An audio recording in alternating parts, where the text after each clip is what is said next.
नमस्कार. आजच्या व्हिडिओमध्ये मी तुम्हाला नवरात्रीच्या 6व्या दिवशी कोणत्या देवीची उपासना केली जाते तसेच मंत्र आणि कथा सांगणार आहे. पण त्याआधी तुम्ही चॅनलवरती नवीन असाल तर चॅनलला लाईक करा आणि सबस्क्राईब देखील करा. कमेंटमध्ये श्री स्वामी समर्थ किंवा ओम महालक्ष्मी नमः लिहायला विसरू नका. दुर्गेचे हे 6वे रूप कात्यायनी या नावाने ओळखले जाते. दुर्गा पूजेच्या 6व्या दिवशी या देवीची उपासना केली जाते. या दिवशी साधकाचे मन आज्ञा या चक्रात स्थिर होते. योग साधनेत या आज्ञा चक्राचे विशेष स्थान आहे. या चक्रात स्थिर झालेला साधक कात्यायनीच्या चरणी आपले सर्वस्व वाहून देतो. परिपूर्ण आत्मदान करणाऱ्या भक्ताला देवी सहजपणे दर्शन देते. कात्यायनी देवीचे पूजन. दुर्गा देवीच्या पूजनासह कात्यायनी देवीचे पूजन करताना गंगाजल, कलावा, नारळ, कलश, तांदूळ, लाल वस्त्र, धूप, दीप नैवेद्य अर्पण करावे. कात्यायनी देवीला मध अत्यंत प्रिय आहे.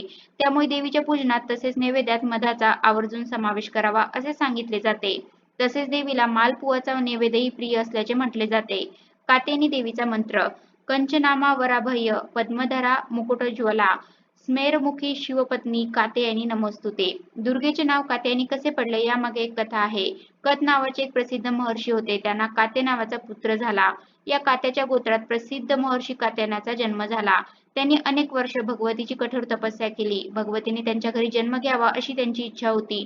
भगवतीने त्यांच्या या प्रार्थनेचा स्वीकार केला. काही काळानंतर जेव्हा महिषासुराचा अत्याचार पृथ्वीवर वाढला तेव्हा ब्रह्मा, विष्णू, महेश या 3 देवतांनी आपल्या तेजाचा काही अंश देऊन महिषासुराच्या विनाशासाठी एका देवीला उत्पन्न केले.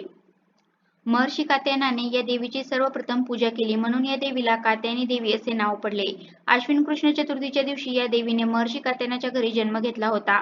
सप्तमी, अष्टमी आणि नवमी हे 3 दिवस महर्षी कात्यायन यांच्या घरी पूजा ग्रहण करून दशमीच्या दिवशी देवीने महिषासुराचा वध केला होता अशी ही कथा पुराणात आहे. कात्यायनी अमाप फलदायक आहे.